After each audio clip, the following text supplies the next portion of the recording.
Hey everybody, Joe here for Full Disclosure Now. I was taught in school that in our government and in our military we have officials that are very high ranking folks, and these are the people in control, and when they ask questions, they're given the answers. Well, with the latest leak in the UFO community, it's got all of us realizing now that, at least those of us that didn't already have a little bit of that indication, that, that's not necessarily the case. In fact, a lot of folks are referring to this latest leak as the leak of the century.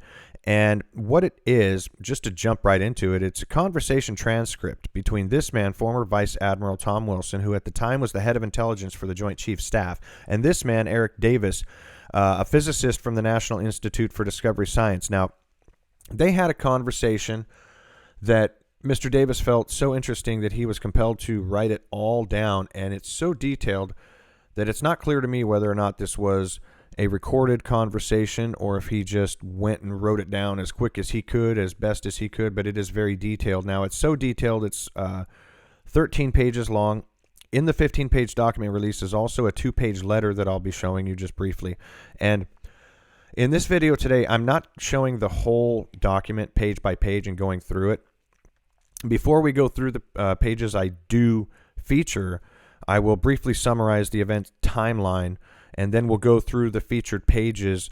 The pages I featured just have some of the best quotes out of this conversation, and I really think it's going to spark your guys' curiosity, or as Jeremy Corbell likes to say, weaponize your guys' curiosity, and I love that term. I hope you don't mind I'm using it, Jeremy. But that's really what we're here to do, is to get everybody aware and get everybody hyped up and get everybody involved in what's really important. Who cares what color the dress is on the internet? That's all BS anyway. So, all that being said, right back to it. The conversation transcript that Mr. Davis felt so interested to write down involved a Pentagon briefing that happened a few years back regarding these two folks, Dr. Stephen Greer, the head of the intelligence project, or the head of the disclosure project, intelligence project, well, it could be called either, I guess, right? And Dr. Edgar Mitchell, former astronaut, PhD. This American hero has since passed away, and it is confirmed that not only are these documents authentic, but they did come from the files of Dr. Mitchell. So it seems as though he is still helping us with disclosure. So thank you for that, Dr. Mitchell. Now, they went to the Pentagon and they gave a briefing to former Vice Admiral Tom Wilson. At the time, he was head of intelligence for the Joint Chiefs Staff. And a few other folks were there in attendance, one of them a Commander Miller. And they gave actionable intelligence to these Pentagon folks regarding government-contracted corporations that were running programs where they were reverse engineering extraterrestrial technologies.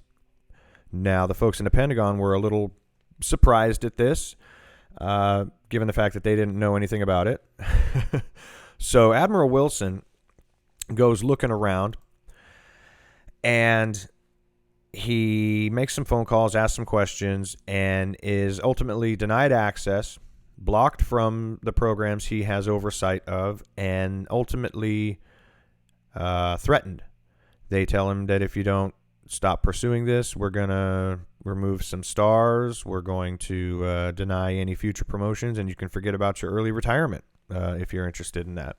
So that begs the question, who's really in charge here? The man, don't forget, the man we're talking about here was the former head of intelligence for the Joint Chiefs Staff, J2. This is the guy that gave the daily presidential briefing. He clearly had oversight of these programs that he was trying to get in touch with, and even when that didn't work, as you'll see, he went to higher channels, made formal complaints. They got back to him and said, you know what? We're not going to do anything either, and you just need to back the hell off or you're going to regret it. So that's got to be quite concerning to all of us, and I think that's why this is being referred to as the leak of the century. So without further ado, let's get to it. This is the first page that I've decided to start off with, and it is the actual first page of the document. They are meeting at the EG&G Special Projects building. They're getting acquainted here, and then Admiral Wilson confirmed Miller, Greer, Mitchell gave talk in Pentagon conference room. So that confirms the meeting at the Pentagon. Then after the group broke up, Miller and Wilson talked privately for 2 hours on UFOs, MJ-12, Roswell, crashed UFOs, alien bodies, etc. Now, Miller is referring to Commander Miller, and you'll see how Commander Will Miller, and you'll see how he plays in here. But he was one of the Pentagon officials that was at the briefing as well. Now, Miller and Wilson, again, it states here, they talked for 2 hours on our dime about stuff that we're told is a ridiculing subject, right? So that's a little interesting to me. And then number 3, Miller asked the question on MJ-12 Cabal crashed UFOs and told Miller was right. There is such an organization in existence. So they went looking and they did find some information about MJ-12. Now, Admiral Wilson, I found it where I looked, who I talked to, but did not name everyone. Eric Davis states, I showed Miller letter, and the Miller letter, I'll show you guys in just a second here. It says, I show Miller letter to me, please evaluate. So he's asking Admiral Wilson to evaluate the letter that Commander Miller wrote to Davis. And Admiral Wilson, after reading the letter, states, Miller can make a good educated guess on who has alien hardware, referring to the contractors. So apparently Commander Miller knows where to point, and they're going to go looking. Now, here's the letter from Commander Miller to Eric Davis, and this, as I said, is part of the document release. And the beginning of the letter is just apologizing for the delay in the correspondence, and then it says, I would be willing to assist you and Hal being Hal Puthoff. I would be willing to assist you and Hal with your ongoing research into UFO crash retrievals, and the entities within the government or outside of it that are involved in it in this business, with the following caveats. So he has a couple of conditions here. He's saying, I'll talk to you guys, but on a few conditions. First, there must be absolutely no mention or association of my name with your work or investigation. I have absolutely nothing to gain from such association at this time, and possibly much to lose. Well, cat's out the bag, so okay. Secondly, he's talking about his consulting fees, and then third, he goes on to state that he is not currently holding a top secret clearance. However, he did in the past. Now, and then it states, now all that said, and pending further discussion with you and Hal on your ultimate objectives for having such information, I could provide the following. And I jump down to number 2 here, number 1 on my list, but number 2 on the letter states, the name and last location of a senior officer who I believe had first-hand knowledge of U.S. government alien reproduction vehicles at Area 51 and associated locations. Now, that's not the first time I've heard the term ARVs, but here it is popping up in a letter between a high-ranking military official at the Pentagon and a prominent physicist with NIDS. Now, it goes on to also state that he can also provide the name and location of a retired senior flag rank officer who I believe was directly involved in government interaction with a significant UFO event on the east coast of the U.S., and I believe has, by virtue of his former leadership position, high military rank, and government and control of significant military forces, direct knowledge of U.S. government involvement in this business. Be very curious to find out who he's talking about there. So that's the Miller letter. Lots of information there. Apparently Miller had some information he felt could be helpful, but again, did not want to be in the middle of it at all, as you could see. So on to the transcribed conversation. This is page 7. And it states, Admiral Wilson, they told me of a special projects not belonging to usual special access programs, a special subset of the unacknowledged carve-outs waived programs, not belonging to usual special access program divisions as organized in 94 by Perry himself, set apart from the rest but buried, covered by conventional special access programs. So what this is referring to is he found a project that was going on where he was told to look, and this project was buried in layers and layers and layers of other projects. So very, very unconventional, not normal. It also had a huge budget, way higher than any of the other standard special access programs that he was used to looking at, that he had oversight of. You know, this is not something that this man was not used to dealing with. However, the blockade is something new to him. You know, he's not used to being shut out.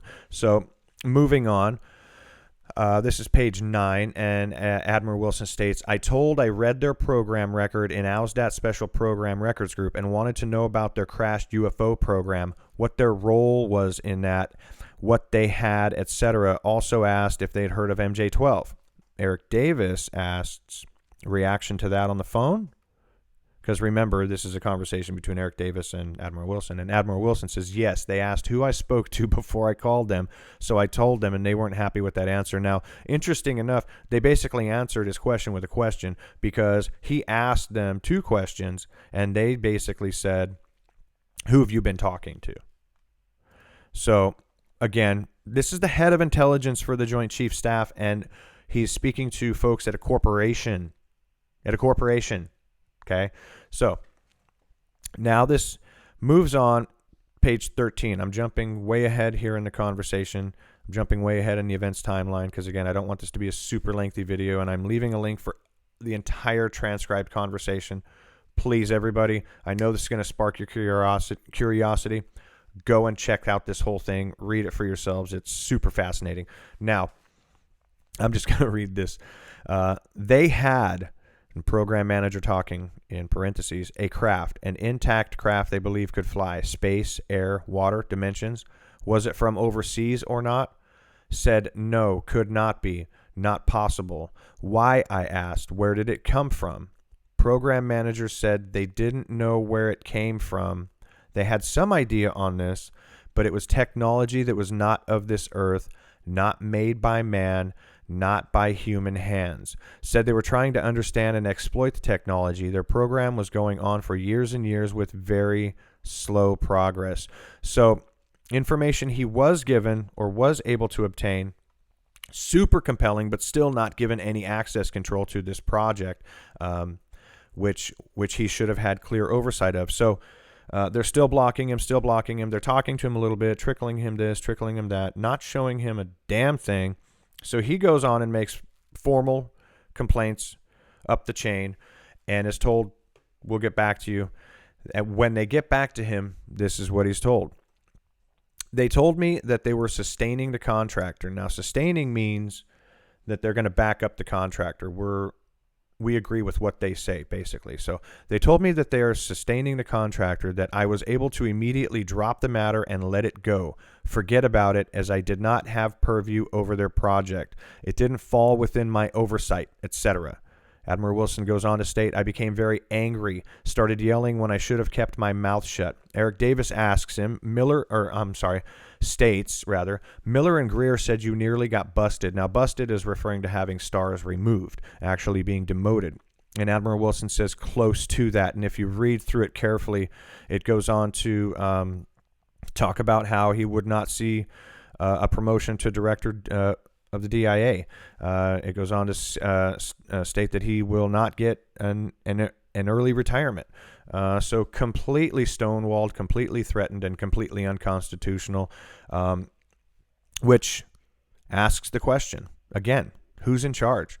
What is top secret? What's unacknowledged?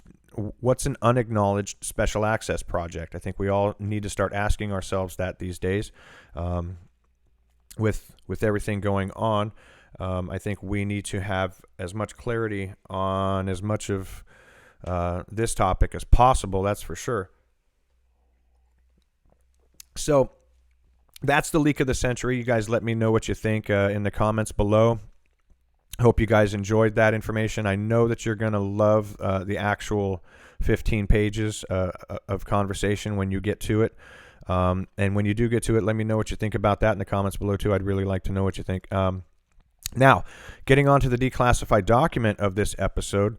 This one I chose because it's not only interesting because of the details in the account of the event, but it's really interesting where they sent this to. Everybody that they thought really needed to have this information, and they sent it to them right away.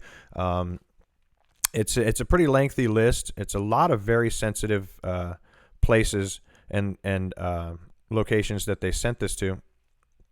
But the ones I've highlighted, I've found the most interesting, and one being the Department of Energy, U.S. Department of Energy. They also sent it to the Joint Intel Center for the Pacific. They sent it to the Office of Naval Intelligence, This one is great right here. I love this one. They sent this to Fitron 101 VF 101. This is a Grim Reaper U.S. Navy fighter squadron, one of the best on the planet. And so this account was found so credible that they wanted the best fighter squadron on the planet to be prepared in case it encountered this phenomenon. Now, they also sent it to the AFOSI, Air Force Office of Special Investigations. And if you're not familiar, if the Air Force had its own FBI, that would be the OSI. They are the counterintelligence of the Air Force. So a lot of important folks that this was sent to, and you're going to see why. This was an event that happened near the Lithuanian border on June 25th, and it was witnessed by 2 duty motor police patrol officers. And it placed the whole Vilnius police on the alert.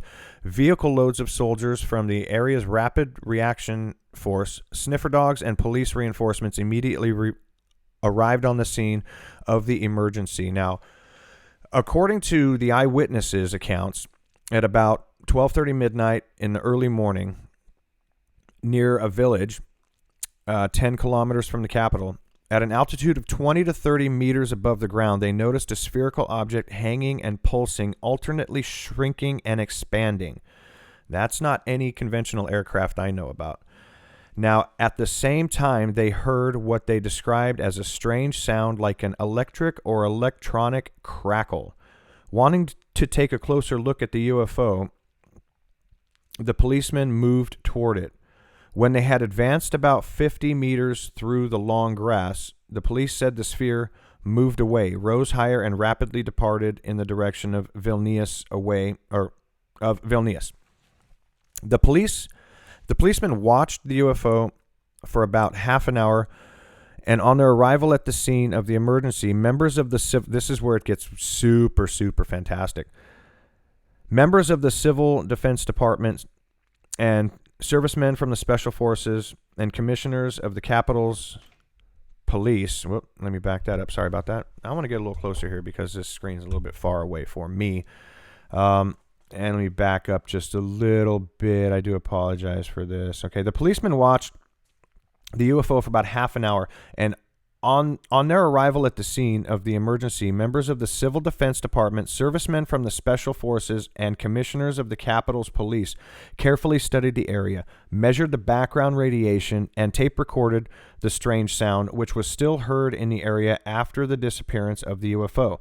The sniffer dogs did not discover anything suspicious and behaved quietly, but it was noted that all the tall grass around the place